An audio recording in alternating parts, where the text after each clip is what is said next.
Hello, my lovely students. How are you today? Today our lesson about birds. Birds.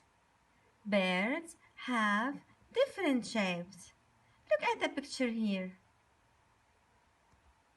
Also, birds have beak. Beak. Wow. Wonderful. Beak. Birds have feather. Say it again. Feather. Good job. So, birds have feather. Also, birds have wings and lay eggs. Look at the picture, how the birds have wings. It can fly. Also, lay eggs. Look at the nest here. Wow. Thank you.